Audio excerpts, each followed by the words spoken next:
Tapi harga dekat dalam live ni jauh lebih murah. So siapa yang nak buat pembelian, tolong grab cepat-cepat hanya di dalam live, okey? Yang saya tunjuk kod color ni kebanyakan ramai yang grab untuk pakai majlis malam berinai, untuk pergi event yang besar-besar macam makan malam ke, ada yang bertemakan klasik kan. Dinner company, tolonglah grab ni sebab warna ni kombinasi dengan songket yang sangat shining. Memang sangat-sangat letup, okey? Sangat-sangat nice.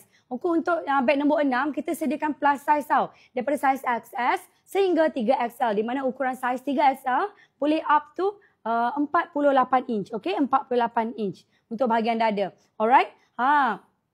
So, warna seterusnya kita ada kod color warna maroon. Warna maroon memang cantik sayang. Siapa cari warna maroon, tolonglah grab. Ni kod color warna maroon. Lawa kan sayang? Lawa sangat-sangat Lawa sangat-sangat. Sumpah lawa. Okey, ni kod color maroon. So, seterusnya adalah kod color warna